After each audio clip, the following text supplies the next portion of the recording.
हम यहाँ पर संविधान में उपस्थित अनुसूचियों को डिस्कस करेंगे। हमारे मूल संविधान में जब संविधान बना था उस समय अनुसूचियाँ थी 8, लेकिन जैसे-जैसे समय बीतता गया संविधान संशोधन होता गया और संविधान संशोधनों के द्वारा इसमें 4 और अनुसूचियाँ जुड़ करके टोटल अनुसूची हो गई 8। तो हम सबसे पहले यहाँ देखते हैं कि पहली अनुसूची कौन-सी है? पहली अनुसूची में कौन-कौन से विषय का प्रावधान किया गया है?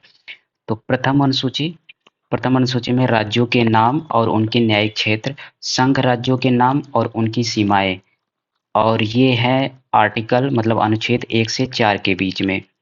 दूसरी अनुसूची के बारे में, दूसरी अनुसूची में क्या-क्या है?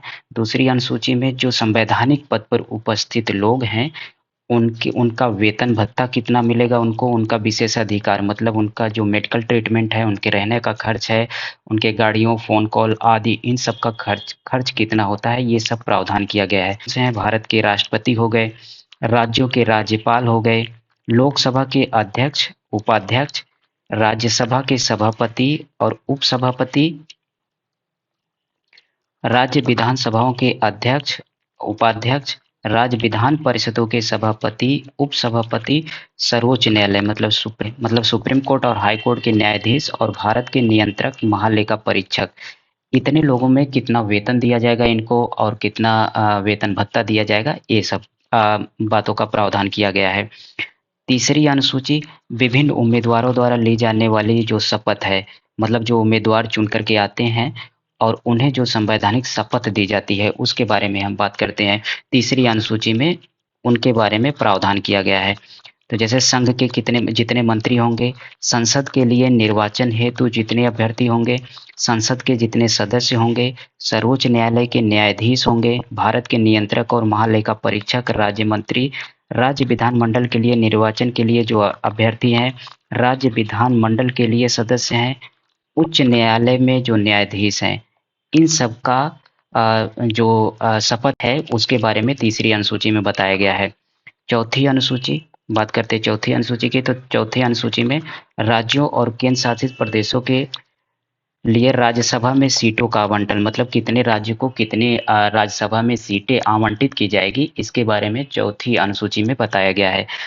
पांचवी अनुसूची की बात करते हैं तो पांचवी अनुसूची में अनुसूचित और जनजातीय मतलब एससी और एसटी जनजातीय क्षेत्रों के प्रशासन तथा उनके नियंत्रक के बारे में उपबंध किया गया है। ये पांचवी अनुसूची में किया गया है। छठी अनुसूची में असम, मेघालय, त्रिपुरा और मिजोरम, इन्हें याद कर लेना है इन राज्यों को, ये इम्पोर्टेंट है।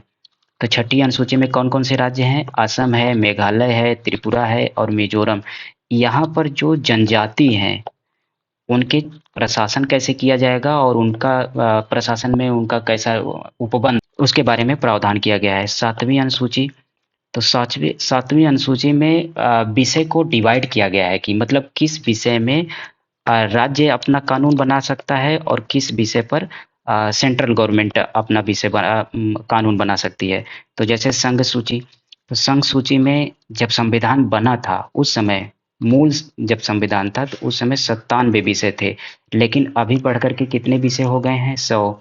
राज्य सूची जिस पर सिर्फ राज्य कानून बनाएगा, उसके मूल संविधान में 66 थे, लेकिन अभी 61 हो गए, मतलब कुछ कम हो गए। और इसको कुछ समवर्ती सूची में राज्य और संघ दोनों कानून बना सकते हैं, लेकिन जो अगर एक ही विषय है और सेम विषय पर अगर राज्य कानून बना दिया और उस पर कोई सेंट्रल गवर्नमेंट का कानून पहले से मौजूद है, तो सेंट्रल गवर्नमेंट का ही कानून माना जाएगा समवर्ती विषय पर। ठीक है, तो समवर्ती विषय में पहले कितने थे? 97 विषय थे, अभी वर्तमान में 52 विषय हो गए हैं।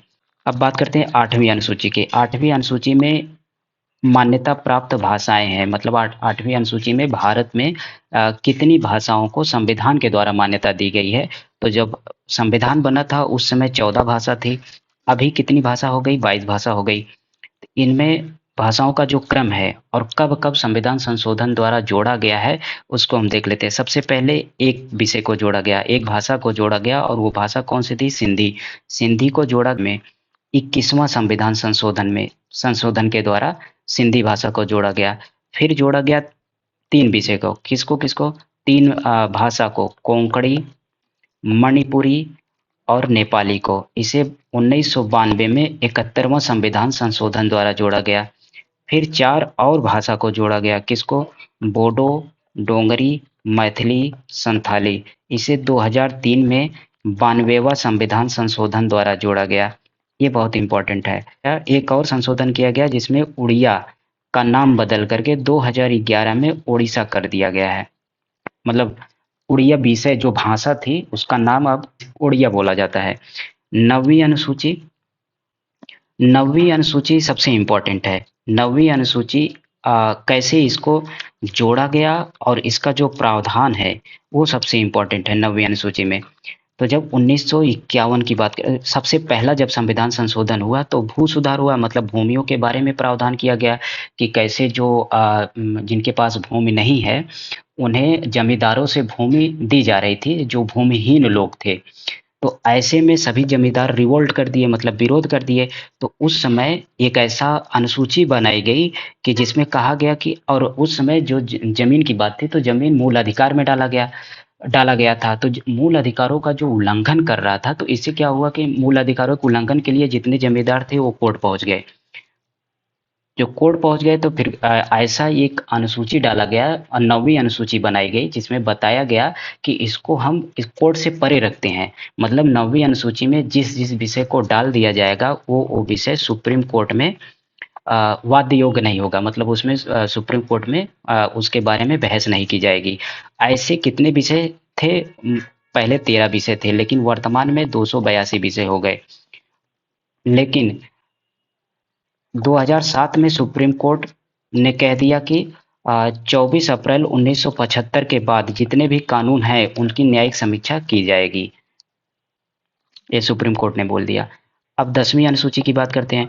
तो 10वीं अनुसूची दल बदल के आधार पर संसद और विधानसभा में सदस्यों की निरर्हता के बारे में, मतलब अगर आप दल बदल करते हैं, आप एक किसी पार्टी से चुनाव लड़ते हैं और बाद में आप पार्टी बदल लेते हैं, तो उसके आधार पर आपको रखा जाएगा, उसके आपकी सदस्यता रहेगी कि या जाएगी, ऐसा प्रावधान 10वीं अनुसूची में किया गया है। और इस अनुसूची को 52वां संविधान संशोधन 1985 में जोड़ा गया था और ये आर्टिकल 102 और 191 बात करता है। लेकिन 10वीं अनुसूची के बारे में और कुछ इंपॉर्टेंट फैक्ट है।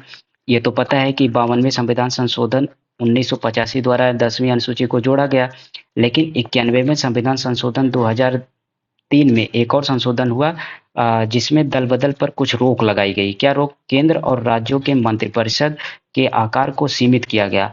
मतलब केंद्र में, मतलब लोकसभा में, और स्टेट की जब बात करते हैं तो विधानसभा में, इन दोनों में टोटल जो संख्या है, सदस्य संख्या है, उससे 15% से अधिक आप मंत्रिमंडल में सदस्य नहीं रख सकते।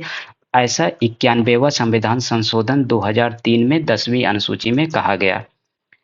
11वीं अनुसूची, इसमें पंचायत की बात है, मतलब क्षेत्र पंचायत की बात की गई है और इसमें पंचायतों के प्राधिकरण और उनकी जिम्मेदारियों के बारे में बात की गई है। और 11वीं अनुसूची में 29 विषय हैं। ये 11वीं अनुसूची सबसे इम्पोर्टेंट है, हर एग्जाम में लगभग पूछा जाता है।